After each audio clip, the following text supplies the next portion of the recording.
Komið sæl og verið velkomin í Suðurnesja Magasín. Við heilsum ykkur hérna úr tónlistarskóla Reykjanesbæjar. Við erum á leiðinni á æfingu á Sálumessu eftir Verdi. Nánar það hér á eftir í þættinum. Við förum til Grindavíkur og fáum að heyra bestu, hugsanlega bestu, humarsúpu í heimi. Við kynnum okkur síðan byggingaframkvæmdir í Reykjanesbæ. En við byrjum í tónlistinni.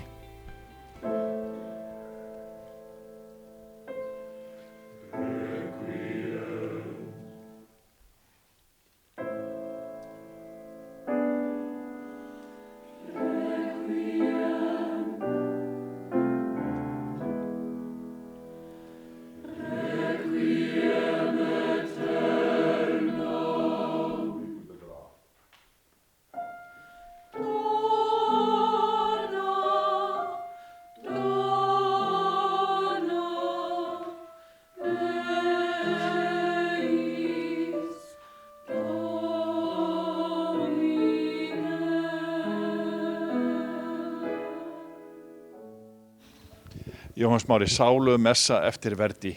Viltu aðeins segja okkur svona venjulegu fólki hvað þetta er? Þetta eins og nafnið segir til, þá þetta Sálumessa. Þetta yfirleitt flutt nálægt páskum og eða í minningu einhvers stórmennis eða eitthvað þetta flutt stundum. Og það til fullt af Sálumessum. Við fluttum í fyrra Sálumessu Mozart og svo þetta Fauré Requiem, Brahms Requiem og svo Sævarsson Requiem. Þannig að það ýmislegt til. Hvað þetta umfangsmikið? Þú með fullt af fólki, einsöngurar og stór kór? Þetta stæðsta sem við höfum gert hérna, sko. Við erum með 55, verður eflaust nálægt 60 í kórnum, 35 í symfóníuhljómsveit og 4 landsþekktir einsöngarar. Hallveig Rúnarsdóttir, sopran, Guja Sandholt sem núna syngur út í Amsterdam, syngur allt inn og Jóhann Friðgeir Valdimarsson, tenorinn og Keith Reed sem var svona átrúnaðargoðið mitt í gamla daga. Hann syngur bassan og fjölskyldan hann syngur í kórnum. Sigurður, bróðir Smára, Jóhann Smára. Þú sérfræðingur í Sálumessum eða við getum sagt það og svona fyrir leikmann eins og okkur sem erum að spyrja ykkur og þá sem að horfa. Hvað snýst þetta? Þetta í rauninni þessi kaþólska sálumessa sem sungin yfir, eða var sungin yfir hinum látna, en þetta mjög vinsælt efni til þess að semja þessi texti, sko, og svo þetta á latínu, þannig að þetta svona alheimstungumál, þetta svona eins og var hérna í gamla daga munum eftir það að Esperanto átti að vera eitthvað nýja málið, sko, en latínan það sem allir geta sungið og það í rauninni litla deilur framburðinn, þannig að ég sem mest öll mín kórverk á latínu, þannig að þá það bara gjaldgeng hvar sem sko.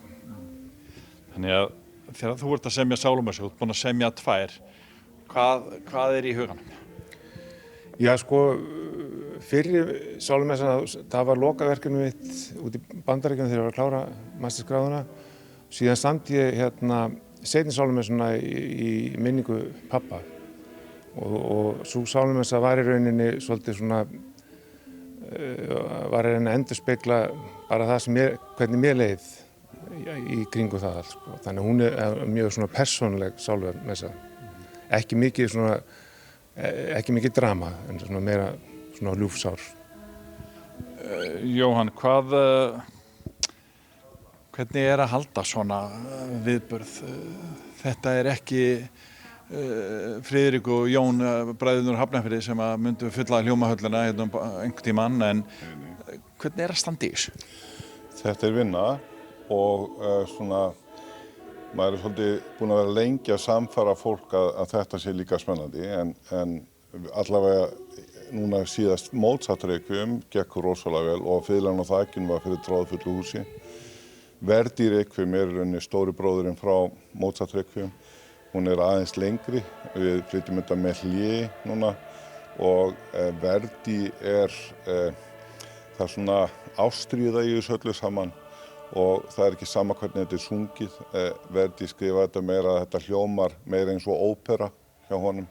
Svo bætir hann 2 kórum í lokin sem svona aðeins léttari og fjörugri, sko, en en það alveg fáránlega fallegi sólókaflar í þessu og sko það, Mozart gátu við flutt bara sjálf og hefðum eflaust getað flutt þetta líka sjálf ef það hefðum tekið okkur miklu lengri tíma en planið að þetta starfa á ekki að trufla hina kórana. Þannig að við æfum þetta á stuttum tíma og þá þurfum við að fá söngvara sem hafa sungið þetta áður líka með og einsöngvararnir syngja 60% af verkinu.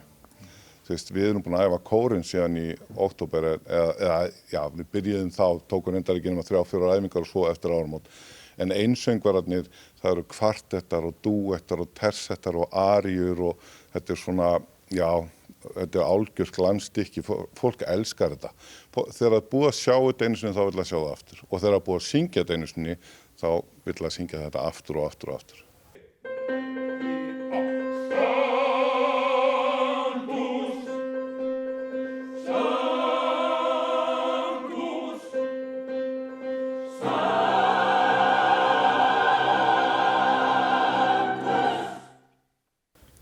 Við sjáum það að þú ert líka með þaulvant fólk í kórnum. Við erum búin að fylgjast með þér svolítið og hér ertu með bara þaulvant fólk. Já, alveg sko rosalega margir einsöngsmenntaðir í kórnum núna.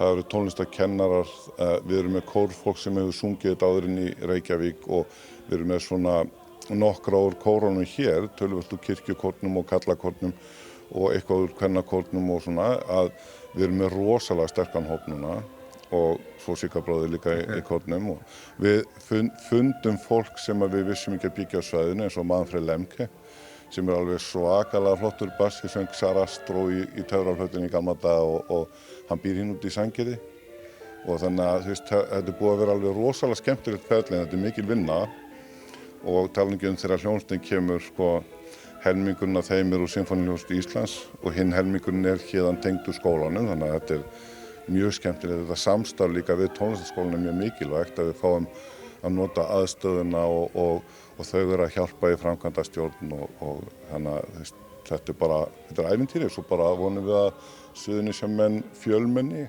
fylli salinn og þessa hátíðlegu stund. Siggi, hvernig að vera bara að syngja núna? Bara mjög, sko, eftir ég sagði það, ég hætti að syngja þegar ég fekk mæstaskráðuna í hendurnar í söng, sko. En svo hef ég verið að syngja, sko, ég söng með skólakantórum í ykkur 16 ár í bænum. Svo bara hoppaði ég núna, það vantaði, þannig að það er æðislegu stjórnandi, þannig að þetta bara pottþétt, sko. En alltaf mögnu tónlist í ykkar fjölskyldu, ert þú að semja tónverk allan ársins syng? Já, ég var að klára núna óperu og það er aðalhlutverkið Smári ætlar að syngja, sko, Ríkharð 3. Þannig að við erum að fjármagna það núna. Ég hef ekki spurt þig að því áður, Sigurður, að því að þú ert nú hérna, þið eru báðir heimamenn hérna, Keflvíkingar en þú ert fluttur á svæðinu. Þessi hljómahöll hérna, þessi aðstæð hérna í tónlistarskólanum annað. Þetta náttúrulega eitthvað, betra en á flestum stöðum? Já, og það bara eins og ég þekki í Reykjavík, nú er ég skólastjóri í Reykjavík og ég að vísu með mjög fínt húsnæði sem við eigum sjálf, sko, en margir skólarnir eru í einhverju, sko, alls ekki góðu húsnæði og er að eiga við alls konar vandamál með varandi húsnæði. Þetta er náttúrulega bara draumahöll, sko. En fyrir ykkur báða spurning, við erum ofta með þessa gömlu klísju, bítla bærin, en þetta er ekki mikið bítl sem þið eru að gera. Nei, en þetta er bítl þess tíma. Þetta var það vinsælasta þá. Verdi var algjör hetja á Ítalíu og ég meina, þetta er stórkostleg tónlist þegar maður leyfir sér að hlusta. Ég meina, ég var í rockinu, Siggi líka, og ég fer inn í þennan heima því að pabbi var lasinn og gat ekki farið á óperuna með mömmu. Ég fór með og ég sat bara þarna, ég rockar og hugsaði, vá, þetta er allt sem við erum að reyna að gera, bara miklu vandar og flottar og vá, lýsingin og búningarnir og allt og þá fór ég að kynna mér þetta og þá var ekkert aftur snúið. Þetta er stórkostlegur heimur, ef maður leyfir sér, þetta er bara eins og golfið, sko. Að þú færði eitthvað út á völl þá fær hann dellu, sko. Takk fyrir spjallið, Riki. Takk sömuleiðis. Verið velkomin í Hljómahöll, þar sem fullkomin aðstaða fyrir árshátíðir, veislur, ráðstefnur og viðburði af öllum stærðum og gerðum. Við þjónustum þinn viðburð frá A til Ö. Nánari upplýsingar á hljómahöll.is.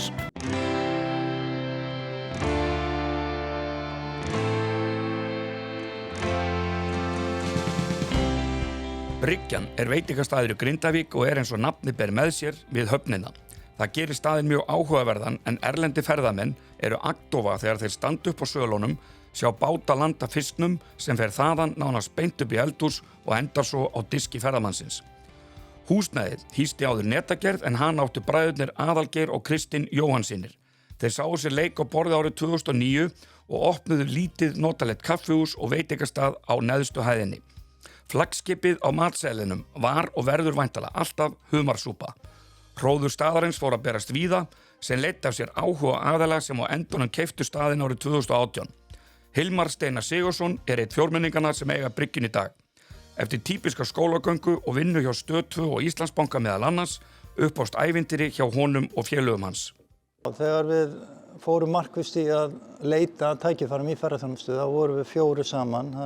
Gestur Ólafur Auðunsson sem reyndur byggingaverktaki og Axel Ómarsson og síðan ég og ásamt Svíjanum Bjarni Bergmann sem hefur fjárfest á Íslandi í hótelum og hefur mikinn áhuga á Íslandi. Þannig að við 4 ákveðum að fara í að kaupa þetta hús og þróa þetta áfram og byggja ofan á það sem bræðurnir höfðu verið að byggja upp og áttu framtíða drauma, reyna að halda áfram með þá drauma. Já. Þetta 2017 og þá var mikill hiti kringu ferðabransan og við ákveðum markvisst að fara að leita að tækifærum í ferðaþjónustu og enduðum svo því að stoppa hér í Grindavík og við trúðum bara á Reykjanesi, nálægðina við Bláa lónið, við flugvöllinn og staðsetningin á höfninni alveg einstök. Þannig að við vorum að horfa til lengri tíma og trúum á því að ferðaiðnaðurinn myndi eflast út á landi og í kringu Reykjavík. Og þetta á þessum tíma náttúrulega komið Bryggjan kaffihús, bræðurnir, Alli og Krilli. Stofnuðum það 2009, þeir félagarnir, kaffihúsin niðri og þar voru þeir að baka og gera þessa frægu humarsúpu, byrja að prófa hana einu sinni í viku og bökuðu alla kökurnar bara í heimahúsi og það var bara hringt út í bæ þegar vantaði meiri kökur. Þannig að Og þið farið svona sjáið það ekki umsagnir, frægi leikona Sigurður Vífur talar þessa humarsúpu sem það bestu og ýmislegt svona það ekki sem að kitlaði eitthvað kannski? Jú, það var alveg klárlega. Þeir voru búin að taka mjög vel á móti gestum og þeir voru orðnir frægir fyrir að segja ferðamönnunum skemmtilega sögur úr Grindavík og síðan var þetta orðið allt þetta heimabökuðu kökur og þessi humarsúpa, hvernig hún var gerð, alveg frá grunni á staðnum og þeir eru búin að vanda til og allt sem þeir eru gert var mjög verðmætt sem við vildum bara taka yfir og byggja ofan á og halda áfram með þeirra drauma. Já, og þeir höfðu verið með þessa pælinga með að breyta þessari gömlu netagerð sem var í öllum þessum sal í eitthvað svona.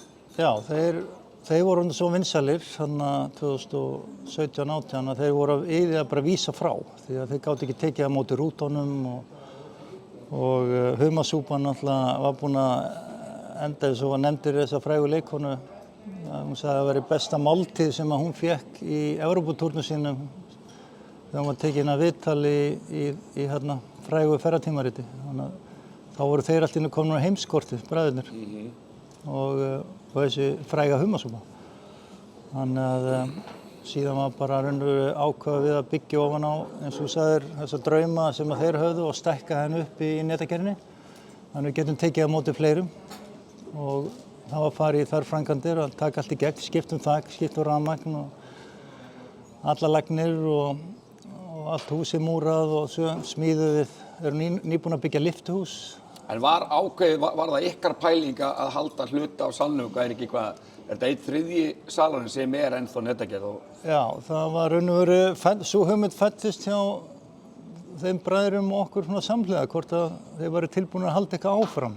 ekki alveg yfirgefa húsið, því við þurftum ekki allt þetta pláss fyrir veitingarestunum. Og er þetta ekki bara að hitta rosalega vel saman? Finnst ekki þessu túristum rosalega merkilegt að sjá þetta geta mennina? Ferðamennir eru mjög ánægðir með þetta og það kemur mjög oft fyrir að ef ferðamennir eru að standa við netagerðina og fylgjast með að vinna, þá bjóða þeir oft að koma yfir og svo bara tekið spjallið og segja skemmtilega sögur.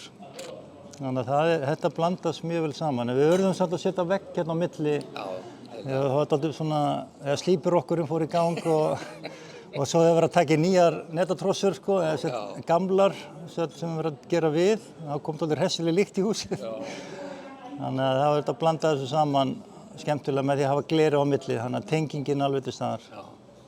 En svo auðvitað á þessum tíma, þá var myndin nokkuð fræg, hún hefur farið nokkuð víða, lobster soup. Hún var búin að vera í vinnslu í 1 ár þegar ykkar áhugi kemur til. Já, við fáum afhent 2018 og þeir voru búin að vera að mynda þetta í 1 ár þegar við komum og þeir héldu áfram að mynda hérna þá með okkur og kláruðu myndina. Hefur það ekki, væntanlega hefur allavega ekki skemmt fyrir? Það er skemmt ekki fyrir. Myndin var sýnd á besta tíma hjá Ríkissjónvarpinu.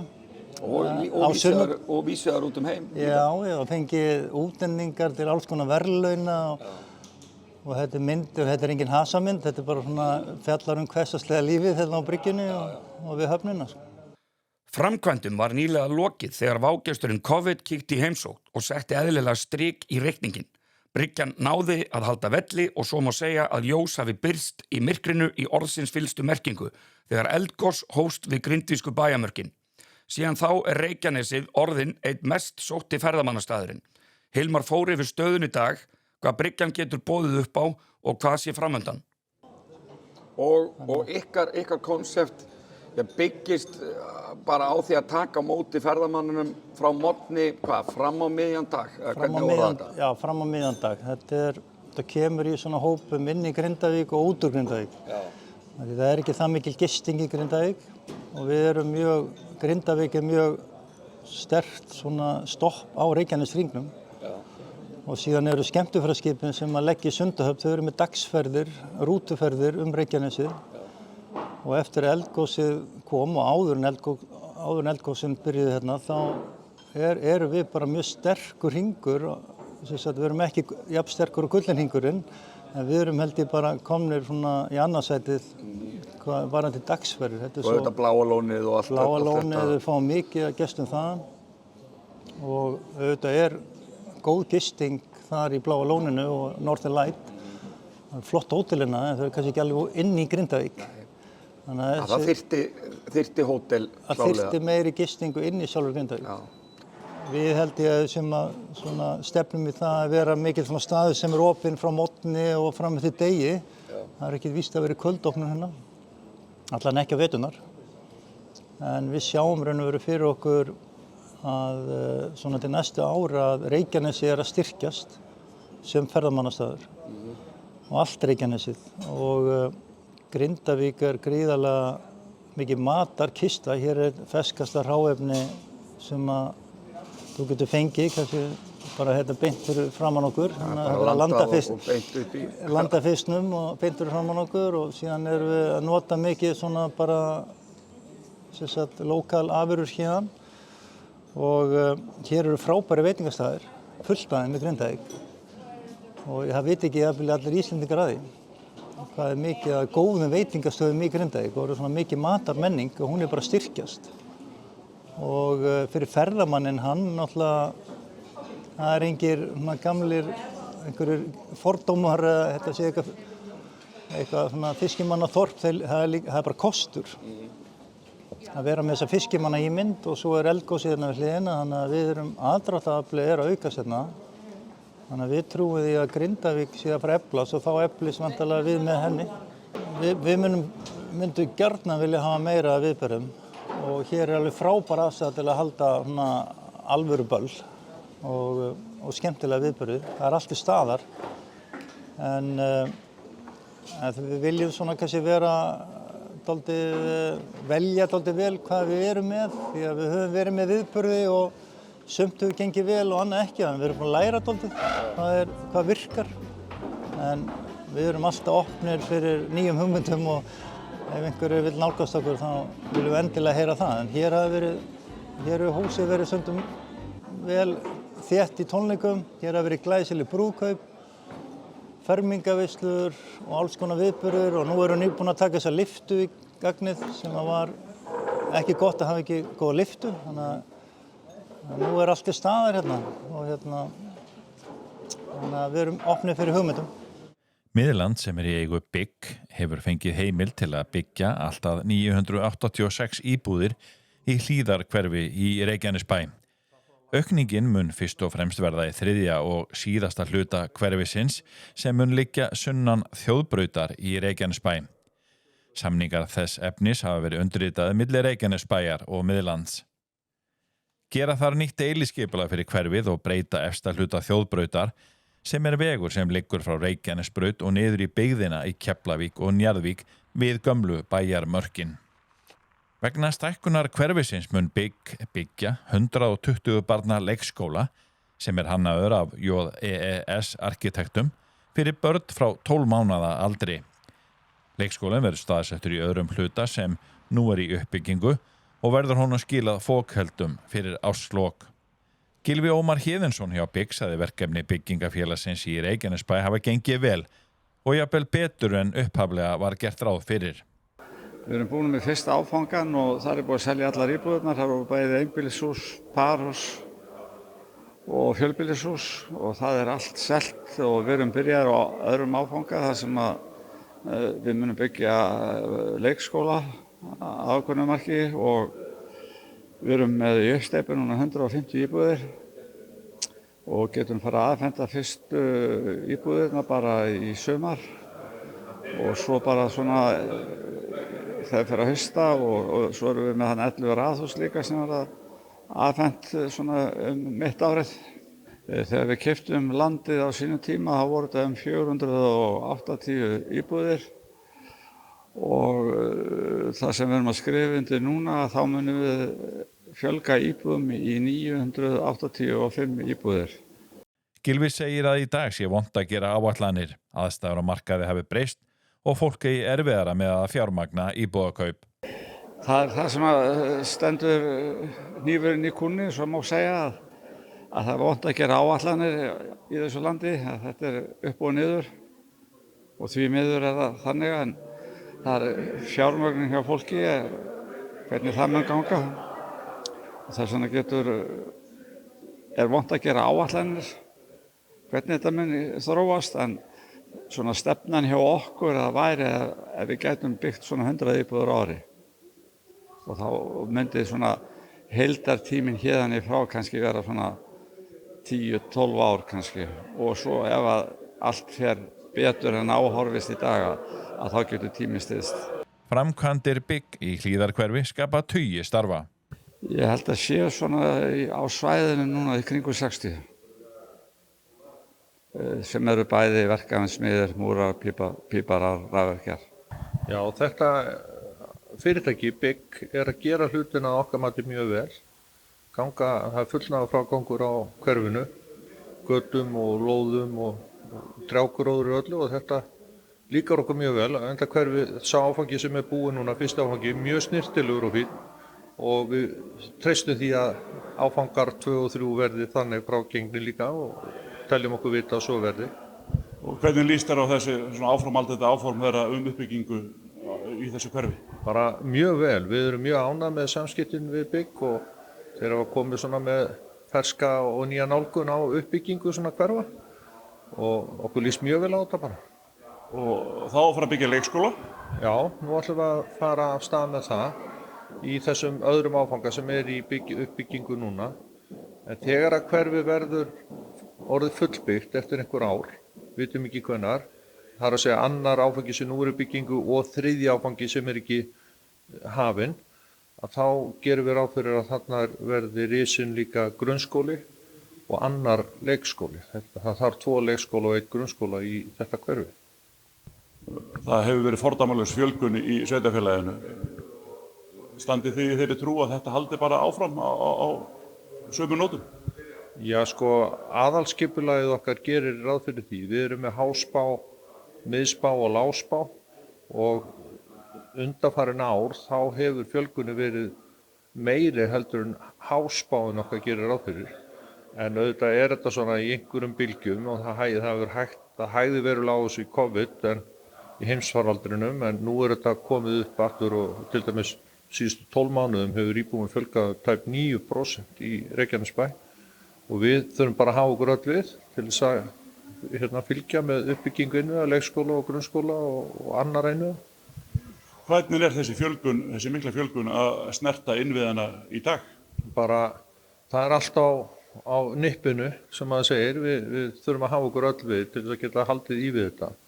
Við finnum það líka bara til dæmis á helstu umferðaræðum og svona, það er orðið ansi þröngt, þannig að við þurfum að skoða gatnakerfi líka og almenningsvagna og fleira og þetta eru bara verkefnin sem við erum að horfa að stígu við. Leiðu við þökkum fyrir áhorfið viljum við minna á aðra miðla Víkur frétta. Við erum að gefa út vikulegt bæjarblað Víkur fréttir sem dreift er frítt á Suðurnesjum á 30 stöðum en það er að sjálfsögðu líka á netinu aðgengilegt þar.